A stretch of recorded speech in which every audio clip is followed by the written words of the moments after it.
춥죠. 2월 4일이 뭐였습니까요? 네, 입춘이었습니다. 입춘. 날씨가 춥고 또 우리의 삶도 추운 것이 많이 있습니다. 우리 삶에 어려움이 없는 사람은 한 사람도 없는 것 같아요. 추위가 있으면 따뜻한 봄이 있듯이, 또 밤이 있으면 낮이 있듯이, 하나님은 밤과 낮, 추위와 더위, 어려움과 형통을 다 핸들링 하셔서 하나님의 선하신 섭리로 자기 백성들을 이끌고 가심을 믿으시기 바랍니다.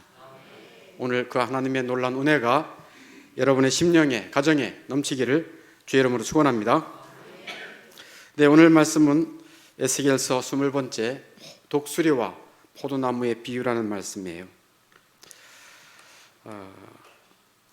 하나님은 자기 백성들에게 늘 말씀하시는 분이십니다. 여러 가지 방법을 통해서 말씀하십니다. 그 중에 하나가 수수께끼와 비유를 통해 말씀하신다는 것입니다. 어떤 수수께끼와 비유를 통해 오늘은 말씀하시나요? 독수리와 포도나무의 비유입니다. 그래서 독수리와 포도나무의 비유를 말씀하시는 것이 오늘 에스겔 17장 1절에서 10절까지의 말씀이고, 그 다음에 11절부터 마지막 절까지는 독수리와 포도나무의 비유를 설명해 주시는 말씀이세요. 참 하나님의 말씀은 누구라도 다 알아들을 수 있어요. 근데 영적으로 깨어있는 사람은 확실히 알아들을 수 있어요. 그러나 영적으로 아직 깨어있지 않은 사람은 좀 어려울 수가 있어요. 그러나 우리 모두 하나님 앞에 앉아 있으니 하나님께서 이 사람은 이 사람에게 은혜 주시고 저 사람은 저 사람에게 은혜를 주실 줄로 믿습니다. 2절을 한번 보겠습니다. 에스겔서 17장 2절 말씀을 보면, 인자야 너는 이스라엘 족속에게 수수께끼와 비유를 말하라 하고 말씀하고 있어요. 이게 무슨 말입니까? 이스라엘 백성에게 말씀하는데 이 수수께끼와 비유의 말을 하라. 그들로 하여금 이게 무슨 말씀일까? 추측하게 하지 말라. 이게 무슨 말이야? 하고 어렵게 생각하지 말고 다 풀어서 설명해라 라는 말씀이에요. 이게 인자야 너는 이스라엘 족속에게 수수께끼와 비유를 말해서 내가 무엇을 분명히 말하는지 알아듣게 말하라 라는 말씀이에요. 자, 그러면 어떤 말씀을 하시는지 3절을 한번 보겠습니다. 3절 같이 한번 읽어보겠어요. 시작. 여호와께서 이같이 말씀하여 이르시되 색깔이 화려하고 날개가 크고 깃이 길고 털이 숱한 큰 독수리가 레바논에 이르러 100향목 높은 나무 가지를 꺾되. 아멘. 독수리의 비유를 하시죠. 독수리. 여기서 독수리는 무엇인가 하면 12절에 곧바로 설명해 주고 있습니다. 독수리는 대제국 바벨론을 말한다는 것을 12절에 말씀하고 있어요. 그 바벨론 왕이 포로로 이스라엘 왕과 고관 대작들을 붙잡아 갈 것이다 라는 말씀을 하고 있습니다. 큰 독수리다 라고 말하고 있어요. 근데 거대한 날개라고 그러죠. 날개가 크고 라고 하는 것은 거대한 날개처럼 바빌론 제국이 어마어마하게 큰 나라다 라고 하는 것을 비유로 말씀하고 계세요. 정말 독수리는 날개가 큰 것 같아요. 제가 이걸 한번 이렇게 제 손을 펴가지고 재봤습니다. 재봤더니 이 팔 길이가 여기부터 여기까지 약 1.5m예요. 근데 독수리는 날개의 길이가 얼마나 되는 줄 아세요? 이 1.5m의 배가 돼요. 3m, 3.2m 뭐 이렇게 돼요. 2.5m에서 3m까지 어마어마하게, 그러니까 제가 한 것보다 2배나 더 크니까 굉장히 크죠. 그게 독수리예요. 그러니까 날개가 크다라고 하는 것은 바빌론의 제국이 어마어마하게 크다라고 하는 것을 하나님 말씀하고 있고, 색깔이 화려하다고 말하죠. 색깔이 화려하다라고 하는 것은 바빌론의 궁정이 화려하고 정말 사치스럽다. 색깔이 아주 요란스럽다라고 하는 것입니다. 털이 숱하게 많은 것처럼 바벨론 백성들이 수없이 많다. 그 나라 백성이 굉장히 많다. 라고 하는 것을 말하고 있습니다. 이러한 강력한 힘으로 바벨론 왕은 거침없이 주변국들을 제압할 것이다. 그리고 예루살렘 왕을 잡아갈 것이다. 12절에 말씀하고 있습니다. 그것은 바벨론 왕이 12절에 예루살렘에 이르러 왕과 고관을 사로잡아 바벨론 자기에게로 끌어갈 것이다 하고 설명해 주고 있습니다. 하나님의 말씀은 말씀하신 대로 반드시 이룹니다. 사람은 말해놓고 지키지 않을 때가 꽤 있어요. 그러나 하나님은 말씀하시면 반드시 그대로 이루십니다. 그게 하나님이세요. 그래서 우리는 하나님을 신실하다고 그래요. 사람은 불신실하다라고 말해요. 결혼 언약을 해놓고도 어겨요. 걸핏하면 헤어지자 그래요. 이게 사람이에요. 그러나 하나님은 언약을 하신다면 그 언약을 지키십니다. 그게 다른 점이에요. 바벨론 왕 큰 독수리가 잡아간 예루살렘 왕의 이름은 그냥 참고적으로 알아두세요. 이게 역사적인 일이니까 여호와긴 왕이에요. 무슨 왕이라고요? 네, 여호와긴 왕이에요. 긴 전에 여호와김이 있었고 여호와긴 왕을 잡아갔어요. 그 여호와긴 왕은 나이가 어려요. 18살이에요. 그리고 왕이 된 지 3년밖에 안 됐어요. 그 왕을 붙잡아가는 거예요. 누가? 바벨론 왕이 붙잡아가고, 왕을 붙잡아갔으니 왕을 또 세워야 될 거 아니겠습니까? 그래서 여호와긴 왕 대신 그 이스라엘 왕의 마지막 왕인 시드기야를 세웁니다. 무슨 왕이라고요? 시들시들하다 해서 시드기야 시드 하다가 죽었어요. 이제 시드기야. 그게 시드기야예요. 4절 한번 읽어보겠습니다. 4절 시작. 그 연한 가지 끝을 꺾어가지고 장사하는 땅에 이르러 상인의 성읍에 두고. 아멘. 여기서 연한 가지는 포로로 잡혀가는 여호와긴 왕이에요. 독수리가 날아와서 자기 둥지를 지으려고 연한 가지를 그 날카로운 부리로 탁 꺾는 것은 우습지요. 네, 그런 거예요.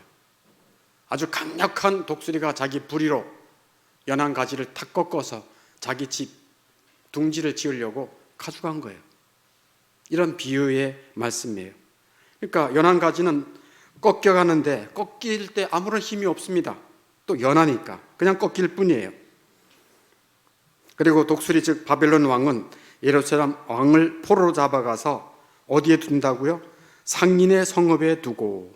이 상인의 성읍은 장사에 능한 바벨론 도시를 말하죠. 거기에 데려가는 거죠. 그리고 예루살렘에는 다른 왕 시드기야 왕을 세웁니다. 그 시드기야 왕에 대한 비유가 5절 6절 말씀이에요. 한번 5절 6절 같이 한번 읽어보겠습니다. 시작. 또 그 땅에 종자를 꺾어 옥토에 심되 수양보들 가지처럼 큰 물가에 심더니. 6절. 그것이 자라며 퍼져서 높지 아니한 포도나무 곧 굵은 가지와 가는 가지가 난 포도나무가 되어 그 가지는 독수리를 향하였고 그 뿌리는 독수리 아래에 있었더라. 아멘. 시드기야 왕은 그 땅의 종자였어요. 그 땅의 종자란 얘기는 이방인이 아니라 그 땅의 본토백이다 라고 하는 얘기예요. 그 땅의 종자였다. 그리고 옥토에 심겼다는 말은 예루살렘 땅에 왕으로 세워졌다라는 얘기예요. 또 수양보들처럼 빨리 자랐으나 견고하진 않았어요. 그 해설이 14절 비유에서 나와요. 14절 비유 해설에 이렇게 나옵니다. 이는 나라를 갖추어 스스로 서지 못하고 그 언약을 지켜야 능히 서게 하려 하였습니다. 14절 다시 한번. 이는 나라를 낮추어 스스로 서지 못하고 그 언약을 지켜야 능히 서게 하려 하였습니다. 그러니까 시드기야 왕을 바벨론 왕이 예루살렘 왕으로 세웠습니다. 근데 수양보들처럼 빨리는 자랐지만 견고한 나무는 아니었어요. 근데 그 나무는 뭐에 스스로 서진 못하고, 14절에 그러죠. 스스로 서지는 못하고 뭐를 지켜야지? 언약을 지켜야지. 무슨 언약이에요? 바벨론 왕이 내가 너 지켜줄게, 왕의 권세를 줄게, 그리고 목숨 생명 보장해 줄게, 너희 나라 내가 지켜줄게, 그 언약을 한 거예요. 그러면 그 언약을 잘 지키면 시드기야 왕과 그의 백성들은 어떻게 했다는 얘기예요? 안정했을 것이다, 번영했을 것이다, 이 말씀이에요. 그래서 그 언약을 지켜야 능히 서게 하려 하였거늘 하고 말씀하고 있습니다. 그러니까 시드기야 왕은 누구에게 충성하고 누구의 말을 잘 들었어야 됩니까? 네, 바벨론 왕. 그 말을 잘 들으라고 누가 말씀했습니까요? 하나님께서 에스겔 선지자를 통해서 말씀한 거예요. 그러니까 이스라엘 나라와 이스라엘 백성들의 입장에서 보면은 에스겔의 말씀, 하나님이 에스겔을 통해서 하신 말씀이 안 맞는 거예요. 왜? 그 나라에 항복해. 그러면 너희들 나라가 잘 될 거야. 항복하면 어떻게 잘 될 수 있어? 항복하면 다 뺏길 텐데 하는 인간들의 생각이 있어요. 있을까요? 없을까요? 있어요. 우리가 맥없이 결상전을 하면 이길 수도 있는데, 우리나라가 어떤 나라였는데 솔로몬과 다윗 왕 때에 어마어마한 부국 강병을 이뤘는데, 저 멀리서 온 나라 우리가 한번 해보면 할 수 있어, 이런 생각을 가질 수 있었을 거예요. 근데 하나님의 말씀은 달랐어요. 바벨론 왕에게 복종해라. 그러면 시드기야 왕 너의 목숨도 안전하게, 너를 따르는 백성도 번영을 줄 거야 라는 말씀이었어요. 그래서 6절에 있는 말씀대로 6절에 포도나무 곧 굵은 가지와 가는 가지가 난 포도나무가 되어, 그러니까 포도나무와 같이 굵은 가지, 가는 가지가 풍성하게 되어서 열매를 많이 맺게 해줄 것이라는 말씀이에요. 그리고 그 포도나무는, 나무 가지는 독수리를 향하였고, 독수리가 누구죠? 바벨론이 향하여서 있는 거예요. 바벨론이여 우리를 도와주시오, 우리를 도와달라, 또 우리는 당신의 말을 잘 듣겠다 향했고, 그 뿌리는 독수리 아래에 있었더라. 그러니까 독수리 아래에서 그냥 다스림을 받는 포도나무. 그러면 포도나무가 어떻게 된다는 얘기예요? 결실을 많이 맺을 것이다 라고 하는 말씀이에요. 그러니까 다시 한번 말씀드리면, 하나님의 말씀대로 이스라엘 왕과 이스라엘 백성들이 바빌론의 통치를 잘 받고 있으면 어떻게 됐을 거란 얘기입니까? 열매를 맺을 것이다. 이스라엘 백성들이 번영하고 안전했을 것이다는 말씀이에요. 그러니까 예루살렘 백성은 열매를 많이 맺는 포도나무가 되어서 하나님의 뜻이 이루어지고 본인들도 즐거운 복된 삶이 되었을 것이다는 말씀입니다. 그런데 말입니다, 예루살렘의 마지막 왕 시드기야는 시들 글쎄 말입니다, 하나님의 말씀을 듣지 않았어요. 하나님 말씀 안 들었어요. 이 예레미야에 보면 시드기야 왕의 하여튼 10번에서 20번 이상 나오는데요, 말을 안 들었어요. 도리어 하나님의 종 예레미야를 물 없는 저 구덩이에 빠뜨리기도 하고요, 먹을 것도 조금밖에 안 주고요, 감옥에 가두기도 하고요. 시드기야가 그랬다니까요. 그게 시드기야예요. 시드기야 왕은 바벨론 왕을 배반합니다. 그럼 배반하면 더 의지할 만한 데가 있어야 될 거 아니겠습니까? 바벨론보다 자기가 의지할, 사람은요 뭔가 의지를 하려고 그래요. 하나님을 의지하지 않고 하나님을 섬기지 않는 사람은 뭔가 의지할 구석이 있다니까요. 하나님 외에 의지할 것이 있어요. 그게 의지할 것이 못 되는데도 불구하고 그것을 의지한다. 여러분 생각해보세요. 여러분 하나님을 의지하십니까? 하나님을 전적으로 의지하면요, 하나님이 어떻게 하신다고요? 하나님을 전적으로 의지하고 신뢰하는 자는 누가 책임지실까요? 하나님이 책임지시는 거예요. 시드기야 왕은 하나님의 말씀대로 바벨론 왕을 의지하고 그 수하에 있어야 돼요. 근데 배반했어요. 더 의지할 만한 것을 찾았어요. 그게 7절 말씀이에요. 7절 말씀. 같이 한번 읽어보겠습니다. 시작. 또 날개가 크고 털이 많은 큰 독수리 하나가 있었는데 그 포도나무가 이 독수리에게 물을 받으려고 그 심어진 두둑에서 그를 향하여 뿌리를 뻗고 가지가 퍼졌도다. 아멘.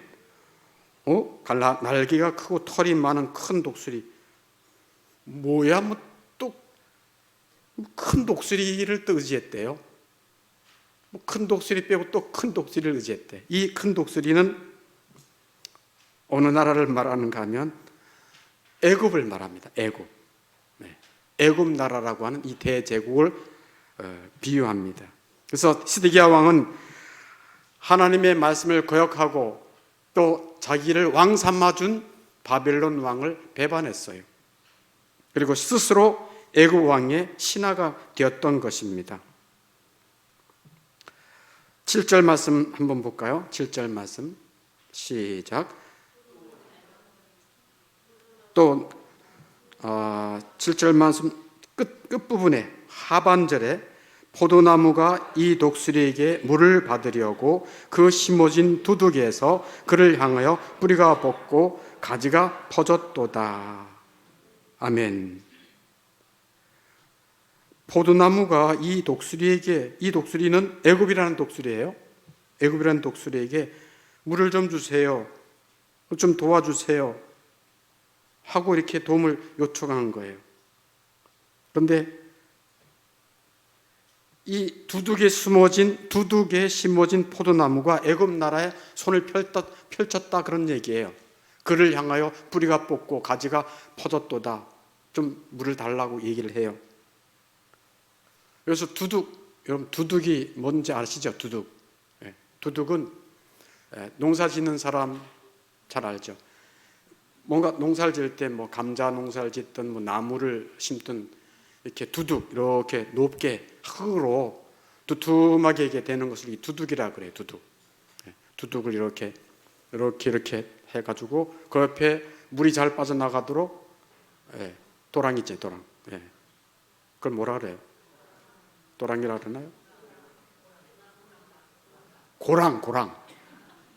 도랑은 저거고 고랑이라지, 고랑. 이 고랑이 이렇게 있으면 두둑을 이렇게 높여가지고 거기다 이제 포도나무도 심고 나무도 심는 거예요. 상추를 심을 때도 그러잖아요. 이렇게 두둑을 해놓고 요즘은 잡초가 많이 자라니까 거기다 뭐를 씌워요? 검은 비닐을 팍 씌워가지고 잡초가 못 자라게 하잖아요. 그게 두둑이에요, 두둑. 그러니까 하나님께서 바벨론 왕을 통해서 두둑을 높게 쌓고 거기다 포도나무를 심게 해준 거예요. 포도나무를, 이스라엘 백성을 했는데 이 이스라엘이 뭐 한 거예요? 배반한 거예요. 두둑하게. 여러분, 두둑하다라고 하는 말이 이 두둑에서 나왔다는 거 아시죠? 아이고 두둑하네, 아이고 세뱃돈을 두둑하게 받았네 그러잖아요. 넘치게 아주 풍성하게 받았다 그런 얘기예요. 하나님은 이스라엘 백성들을 바벨론 왕에게 맡길 때 두둑하게 그냥 뿌리가 깊게 내리도록 아주 그냥 잘 결실 맺도록 두둑하게 이렇게 해주셨어요. 하나님은 사실 자기 백성들에게 풍성하게 은혜를 주십니다. 여기에 표현으로 말하면 두둑하게 주시는 거예요. 하나님은 두둑하신 하나님이십니다. 그래서 두둑하게 준다니까요. 두둑하게. 하나님의 은혜는 두둑합니다. 두둑하게 위에서 해서 거기 포도나무를 이렇게 심어줬는데 이 시드기야 왕과 그 백성들이 바벨론 왕을 배반하고 애굽 왕에게 마음을 향한 거예요. 그리고 물을 주시오, 우리가 당신에게 빌붙었으니까 우리를 좀 도와주시오 라고 말한 거예요. 하나님은 이런 어리석은 시드기야 왕에게 이렇게 풀어서 이제 말씀을 해주세요. 어떻게 풀어주시는가 하면 15절 한번 보겠어요. 15절 17장 15절 말씀, 앞에 뜹니다. 시작. 그가 사절을 애굽에 보내 말과 군대를 구함으로 바벨론 왕을 배반하였으니 형통하겠느냐? 이런 일을 행한 자가 피하겠느냐? 언약을 배반하고야 피하겠느냐? 15절에 그가는 시드기야 왕이에요. 시드기야가 사절을 보내 애굽에 이제 도움을 요청한 거예요. 그래서 군대를 좀 보내달라, 우리나라를 좀 보호해달라라고 하는 거예요. 근데 바빌론을 배반했으니까 형통하겠느냐? 안 형통할 거다. 이런 일을 행한 자가 피하겠느냐? 무슨 어려움 이런 것을 다 피해서 잘 되겠느냐? 안 될 것이다. 언약을 배반하고 잘 될 것이냐? 안 될 것이다. 라고 말씀하고 계신 거예요. 하나님은 너무 안타까운 마음을 드러내시죠. 옥토에, 즉 두둑한 그 밭에 심어진 포도나무에서 열매가 많이 맺는 아름다운 나무가 되게 내가 했는데 너희들이 애굽을 의지하는구나, 내 말을 정말 무시하는구나, 업신여기는구나. 여기 에스겔 17장에 보면 업신여긴다 이런 말도 말씀을 하세요. 내 말을 업신여기는구나. 17장 8절에 하나님의 마음을 말씀하시죠. 17장 8절에 같이 한번 읽어볼까요? 시작. 그 포도나무를 큰 물가 옥토에 심은 것은 가지를 내고 열매를 맺어서 아름다운 포도나무를 이루게 하려 하였음이라. 아멘. 이게 하나님의 안타까운 마음이에요. 내가 너희들을 이렇게 두둑하게 포도나무를 심어서 아름다운 포도나무를 이루게 했는데 너희들이 내 말을 무시했구나. 내 언약을 배반했구나. 너희들은 누구 말을 믿고 사는 거야? 넌 누구 말 믿고 사니? 그런 얘기예요. 안타까운 마음을 보이신 다음에 시드기야와 예루살렘 백성의 멸망을 적나라하게 선언하고 계시니 그것이 8절 다음 9절 말씀이에요. 9절 말씀, 성경 말씀 한번 보세요. 9절 말씀 보면은 너는 이르기를 주 여호와의 말씀에 그 나무가 능히 번성하겠느냐? 번성하겠냐? 아니다.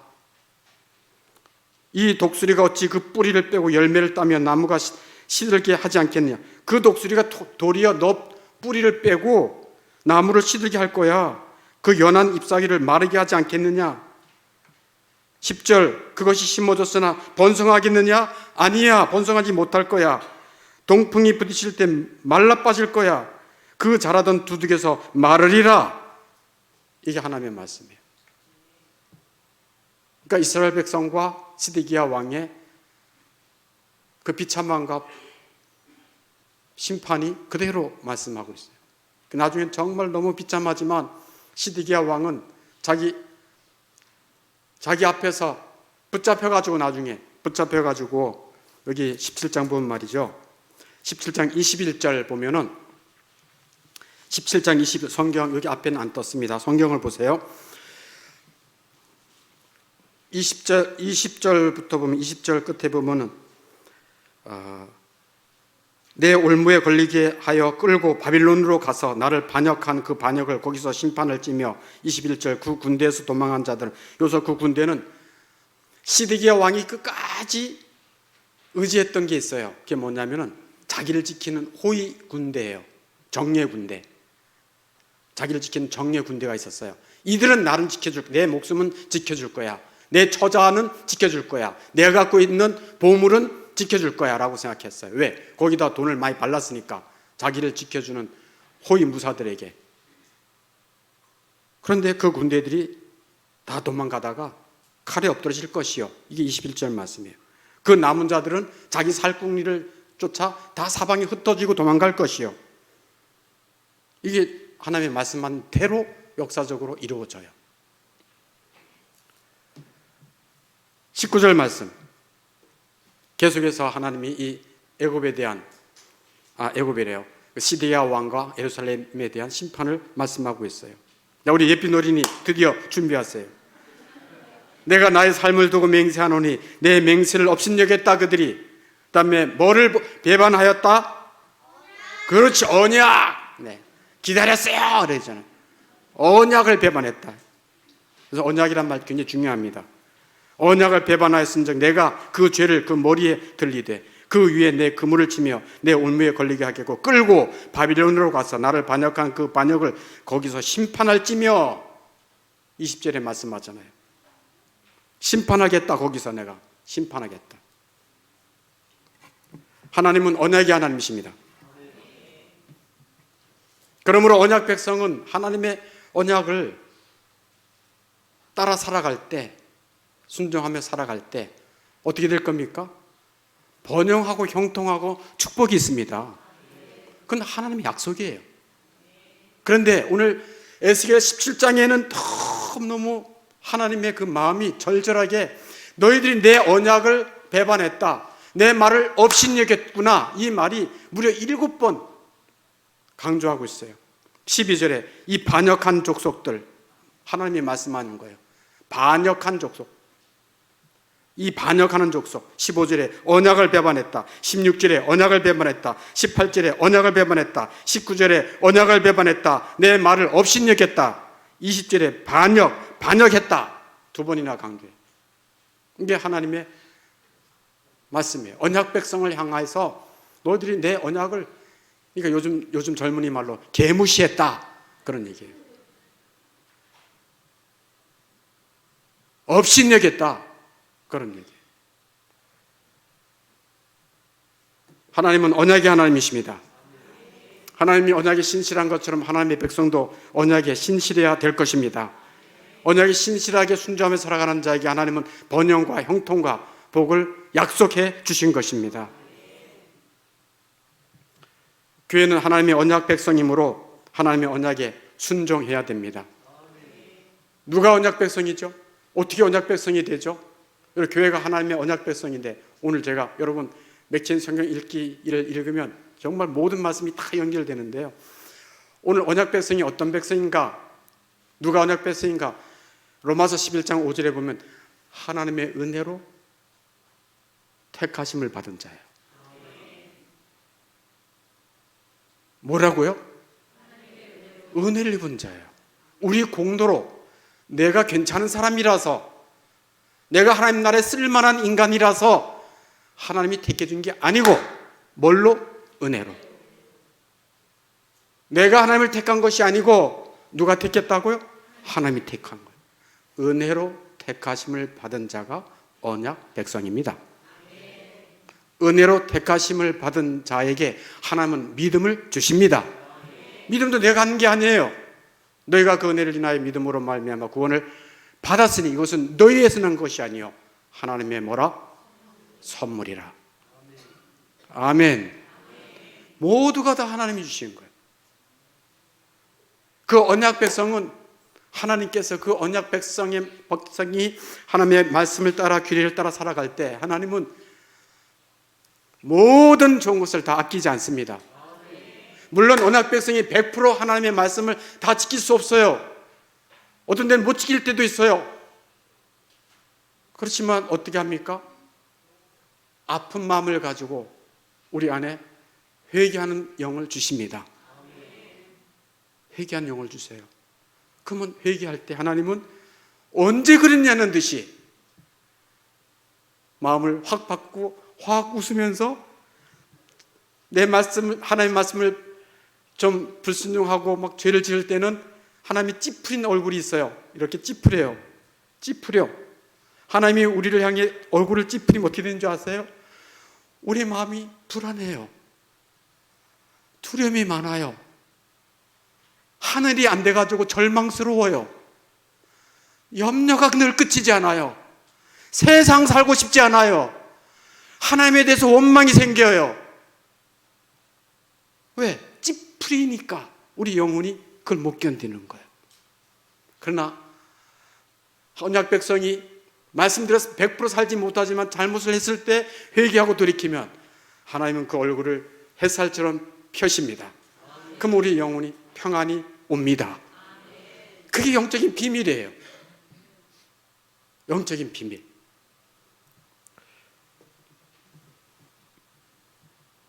시드기야와 그의 백성들은 하나님이 주신 그 언약의 말씀을 불순종했어요. 한마디로 불순종. 없이니겠다 그런 얘기예요. 그런 말미암아 그들은 모든 고통과 심판을 다 겪어야 했어요. 예레미야 37장 2절 말씀에 보면 딱 한마디로 시드기야와 그의 백성과 그의 신하들이 어떻게 했는지를 성경이 고발하고 있어요. 우리 예피더니 준비해 주고요. 맨 처음에 나오는 그는 시드기야 왕을 말해요. 그 예레미야 37장 가보면 알겠지만 그와 그의 신하와 그의 땅 백성이 여호와께서 선지자 예레미야에게 하신 뭐를? 아유, 이렇게 시연하잖아요. 말씀! 우리가 기도했습니다. 여호와의 말씀을 우리는 듣고 살겠습니다 라고 하는 그런 결단이야. 예피더니 여호와의 말씀을 듣고 순종하겠죠? 뭐 영감님처럼 대답해요. 네.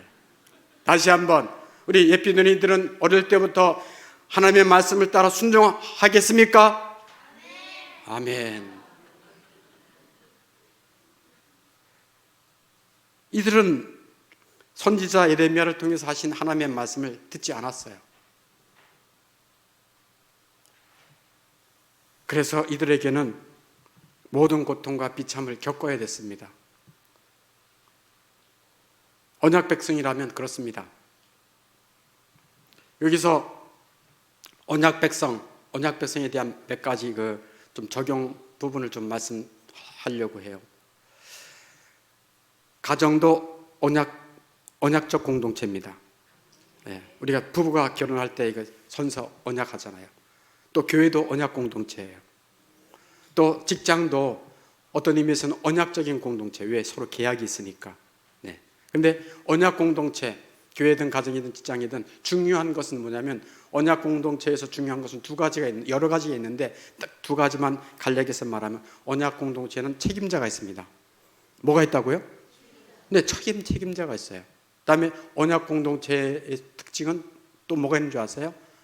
법도가 있어요. 룰이 있다고요. 룰. 그냥 뭐 되고 말고 자기 마음대로 있는 게 아니에요. 어떤 룰이 있어요. 법도가 있다. 그 두 가지가 있어요. 그러면 가정이라고 하는 언약 공동체에서는 책임자가 누굴까요? 여러분들이 물어보는 거예요. 가정이라고 하는 언약 공동체에서 책임자는 누굴까요? 아버지예요. 아버지가 책임자예요. 그 아버지가 책임자로 그 가정에 룰을 가지고 있어야 돼요. 룰. 어떤 법도를 가지고 있어야 돼요. 제가요, 그 서장훈의 그 이혼 숙녀 캠프를 한번 봤는데 거기에서 어떤 부부가 나왔는데 젊은 부부예요. 젊은 부부인데 그 아내가 말이죠. 그 남편이 그 집이 분명히 아파트에 살고 화장실도 2개 있는데 그 남편이 큰 거 볼 때는 옆에 공중 화장실에 갔다가 와요. 그래서 그 이혼 숙녀 캠프에 조정하는 사람이 이제 그 남편에게 집에서 화장실 가도록 허락하실 거죠? 그런 거예요. 무슨 말인가 그랬더니 그 아내가 화장실 2개인데 하나는 쓰지 말자, 깨끗하게 두자. 하나만 쓰자. 이제 아내가 주장을 한 거예요. 그리고 남편이 똥을 누면 너무 냄새가 난다고, 너무 지독하다고, 당신 우리 집에서 똥 누지 마. 나가서 누구 와. 그래가지고 그 남편은요, 그것이 매려올 때마다 바깥에 가서 전전긍긍하고 일 처리하고 들어온 거예요. 정말 웃기는 일이죠. 그 가정에 누가 책임자예요? 아내예요, 아내. 아내가 딱 똥 놓지 마. 그런 거예요. 좀 웃기지도 않은 세상이 됐어요. 책임자가 없어요. 권위자가 없어요. 하나님은 반드시 어떤 그 공동체에는 책임자가 있어요. 아버지예요. 아버지가 책임자예요. 또 남편이 책임자예요. 성경에서 말하잖아요. 아내의 머리는 누구라? 아내의 머리 누구라? 남편이에요. 모르시나 봐요?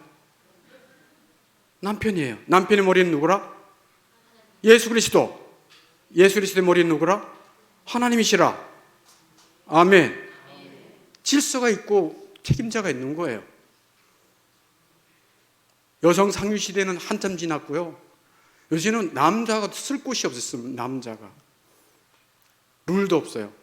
옛날엔 그래도 가정에 교훈이 있었어요. 가정에 룰이 있었어요. 우리 집은 나갔다가 들어오면 무조건 뭐라도 하나 들고 들어온다. 그게 가정의 교훈이야. 그냥 맨손으로 들어오지 말라는 거예요. 뭔가 주소라고 들어와서 살림의 보탬이 되라는 얘기예요. 네. 그런 룰이라도 있었다니까요.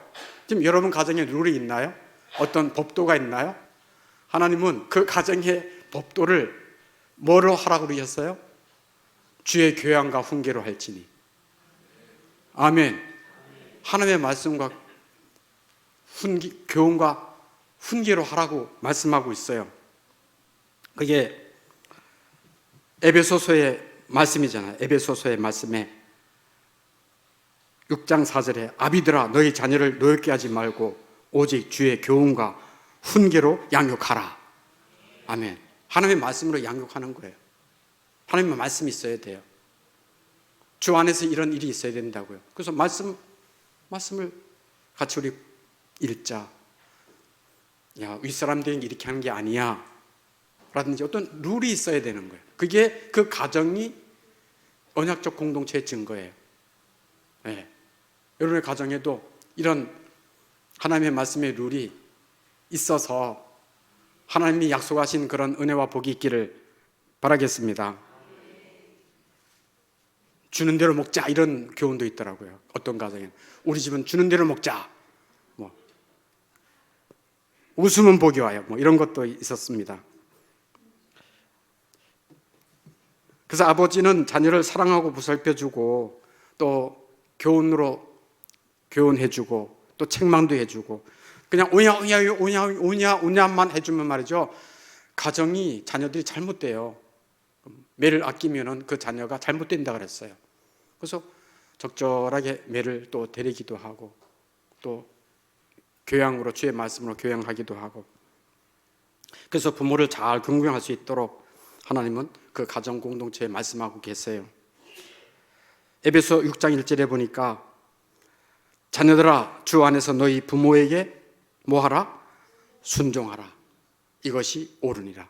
그러니까 이게 지금 제가 가정 공동체, 교회 공동체, 또 직장 공동체 세 가지를 적용을 할 텐데 여기에 책임자에게 공통적으로 뭐 하라고 말씀하고 있는가 하면 하나님은 순종하라 하고 말씀하고 있어요. 누구에게? 책임자에게 순종하라. 아니, 오늘 말씀에도 에베소 6장 1절에 자녀들아 주 안에서 너희 부모에게 뭐하라? 순종하라. 이것이 옳으니라. 이게 하나님의 언약의 말씀이에요. 그렇게 할 때 하나님은 약속을 주셨어요. 어떤 약속? 에베소 6장 2절에 내 아버지와 어머니를 공경하라. 이것은 약속이 있는 첫 계명이니 이로써 네가 잘되고 땅에서 장수하리라.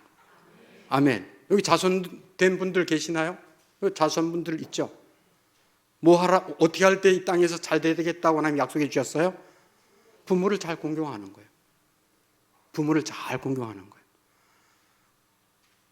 마음 불편하지 않도록. 뭐 꼭 용돈을 줘서가 문제가 아니잖아요. 잘 이렇게 하고, 예?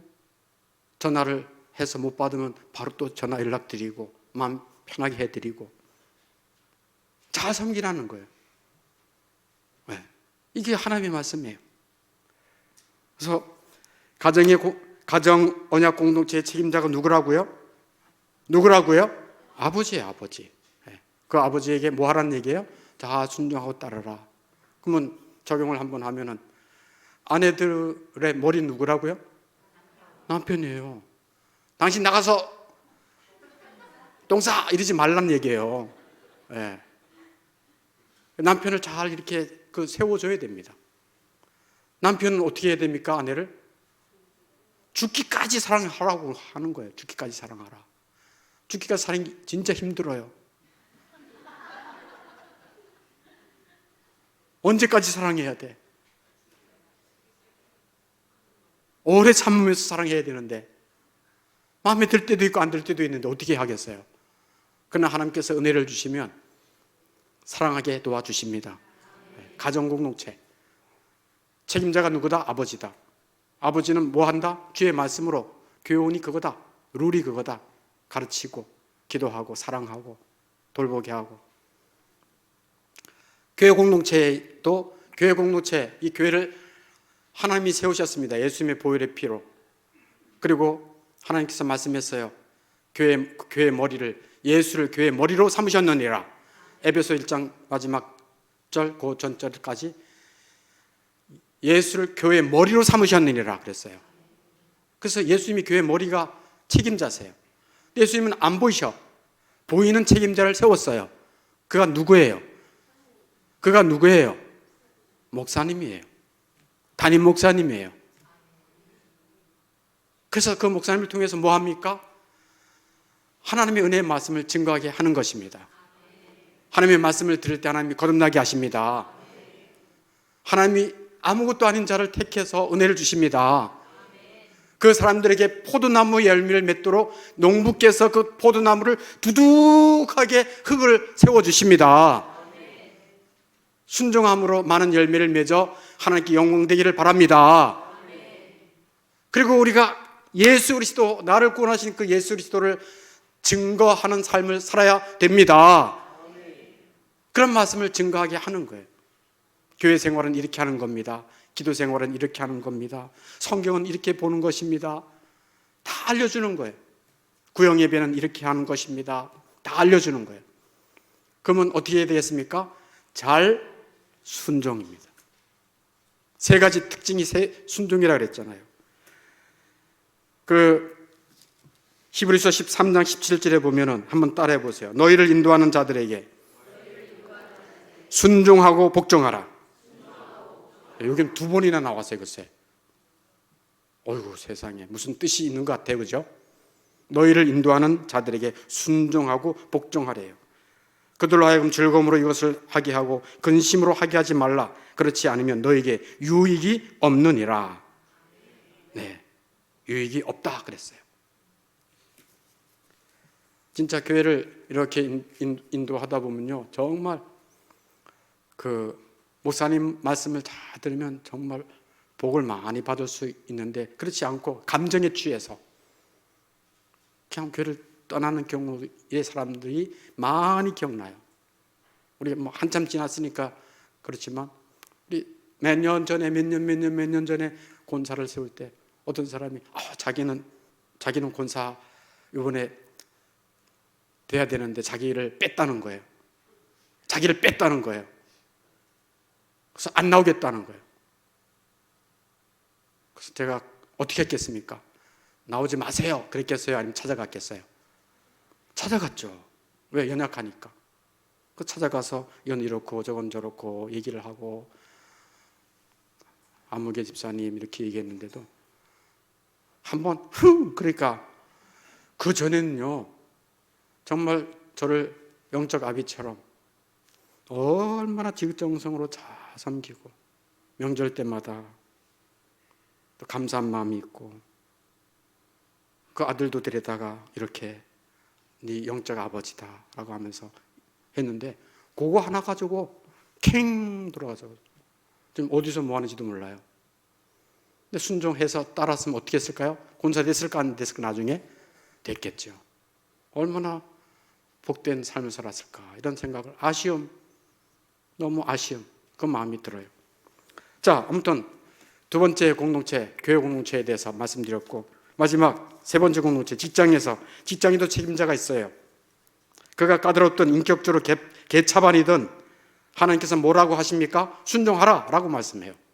순종하라. 여러분, 직장생활 하시는 분들 정말 윗사람을 잘 만나야 되지만, 사람이 다들 좀 많이 이상하잖아요. 몸도 아프고 마음도 아프고 그렇잖아요.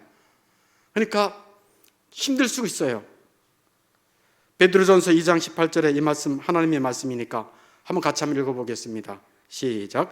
사원들아, 범사에 두려움으로 주인들에게 순종하되 선하고 관용하는 자들에게만 아니라 또한 까다로운 자들에게도 그리하라. 아멘. 사원들아, 직장에서 너희의 직장 상사에게 뭐래요? 범사에 두려움으로 주인들에게 뭐래요? 순종하래요. 잘 따르래요. 어떠함에도 불구하고 선하고 관용하는 자들도 있겠지만 까다롭고 비인격적이고 말도 안 돼, 너무 불공평해, 이거 이럴 수 있어? 고소할 거야. 그런 사람 만날 수 있잖아요. 근데 그럼에도 불구하고 뭐라는 거예요? 순종하라는 거예요. 하나님께서 다 아시고 19절에는, 그 다음 19절에는 오래 참으라, 내가 다 갚아준다. 아멘. 다 갚아주는 거예요. 제가요, 이번 주에 이제 매천 성경 읽기표를 쭉 읽다가 보면 로마서 8장을 읽었어요. 로마서 8장을 읽으면서 진짜 감동이 너무 많이 됐어요. 어떤 거냐면 언약 백성에게 주신 4가지 약속이 있더라고요. 로마서 8장에. 그게 너무 크게 와닿았어요. 너무 위로도 되고 힘도 됐어요. 거기 보면 로마서 8장 31절에 이렇게 말씀하고 있어요. 하나님이 우리를 위하시면 누가 우리를 예삐드리니 뭐요? 대적하리요. 하나님이 우리 편이시면, 하나님이 나의 언약의 하나님이시면 누가 우리를 대적하리요? 누가 우리를 무너뜨리리요? 우리를 대적할 자가 없다는 거예요. 사람 무서워할 거 없습니다. 당장 실패했다 할지라도 우리를 무너뜨리지 못합니다. 하나님이 우리를 위하시는데요. 하나님을 우리를 이게 로마서 8장 31절이에요. 어느 정도로 위하시는가? 32절에 뭐라고 말씀하셨어요? 자기 아들을 아끼지 아니하시고 우리 모든 사람을 위하여 내주시니가 어찌 그 아들과 함께 모든 것을 우리에게 주시지 않겠느냐? 이런 하나님이 우리와 함께 하시는데, 아들도 아끼지 아니하시고 우리를 언약 백성 삼아 주셨는데 뭘 아끼겠느냐? 두려워하지 말아라. 여러분, 두려워하는 사람 있죠? 염려하는 사람 있죠? 절망하는 사람 있죠? 포기하고 싶은 사람 있죠? 두려워하지 마십시오. 하나님이 우리를 위하시면 누가 우리를 대적하리요? 또 하나 33절에 누가 능히 하나님께서 택하신 자들을 고발하리요? 누가 능히 하나님이 택하신 자들을 고발하리요? 하나님이 택하신 자들은 언약 백성입니다. 누가 고발하겠느냐? 무슨 소리예요? 거기 33절에 누가 능히 하나님께서 택하신 자들을 고발하리요? 의롭다 하신 이는 하나님이시니. 하나님이 의롭다 해주셨기 때문에 누가 뭐라 그래도 거기에 눌리지 말란 얘기예요. 그리고 우리가 언약 백성이긴 하지만 말씀을 어떻게 100% 다 지킵니까? 우리가 범죄할 때도 있고요, 부끄러운 일을 행할 때도 있고요, 죄를 범할 때가 있어요. 그러나 하늘 백성은 반드시 하나님께서 그 성령을 통해서 회개하게 하십니다. 그럴 때 하나님은 다시 얼굴을 환히 비치시고 우리에게 은혜와 평강을 허락해 주십니다. 고발할 자가 없어요. 더 나가서 정죄할 사람도 없어요. 34절에 누가 우리를 정죄하리요? 누가 정죄하리요? 누가 정죄하리요? 로마서 8장 1절에서도 누구든지 그리스도 예수 안에 있는 자는 결코 정죄함이 없나니, 결코 정죄함이 없나니. 나도 나를 정죄해서는 안 돼요. 우리도 말이죠, 쉽게 옆에 있는 사람을 정죄하기 쉬워요. 어휴, 저러지도 못, 저것도 안 하고 이것도 못 하고. 정죄해서는 안 돼요. 하나님도 우리를 정죄하지 않습니다. 아무도 정죄할 자 없습니다. 왜냐하면 로마서 8장 34절 누가 정죄하리오라고 말씀하고 있으면서 우리를 위해 죽으실 뿐 아니라 예수님이 우리 죄를 용서하시기 위해 죽으셨습니다. 우리는 죄 용서 받은 것입니다. 그러므로 예수님도 우리를 정죄하지 않아요. 가늠한 여인들에게 나도 너를 정죄하지 않는다. 이제 가서는 다시 죄를 짓지 마. 알았지? 알겠습니다. 이 더러운 죄를 내가 안 짓겠습니다. 근데 또 지을까요? 안 지을까요? 저요. 그럼 뭐 어떻게 하게 되겠습니까? 회개해야죠. 진실하게. 하나님은 용서해 주시고 다시 한번 거룩한 백성으로 우리에게 옷을 입혀주십니다. 죽으실 뿐 아니라, 우리 죄를 위해 죽으실 뿐 아니라 다시 살아나시니 그가 그리스도 예수시니. 우리는 예수님과 함께 다시 한번 우리 육체는 죽지만 부활 승천해서 영원한 나라에 들어가 살 거룩한 백성들인 것입니다. 정죄할 자가 없어요. 그는 하나님 우편에 계신 자요. 지금 34절 계속 얘기하고 있는 거예요. 그는 하나님 우편에 계신 자요, 우리를 위하여 간구하시는 자신이라. 전 여기에서 마음이 너무 뜨거웠어요. 야, 내가 지금까지 이 믿음 생활 해오면서 이 믿음을 그나마 삐걱 하면서 믿음을 유지해 온 것이 예수님의 기도 덕분이었구나. 너무 마음이 울컥했어요. 내가 교회 인도하면서 이런 어려운 일, 저런 어려운 일, 얼마나 또 제가 힘들었으면 저 알겠지만 제 이 식도에 혹이 이만한 게 달렸었잖아요. 제가 좀 많이 참는 편이라 참고 또 참고 하다가 이것이 다 해가지고 그래도 배를 갈라보니까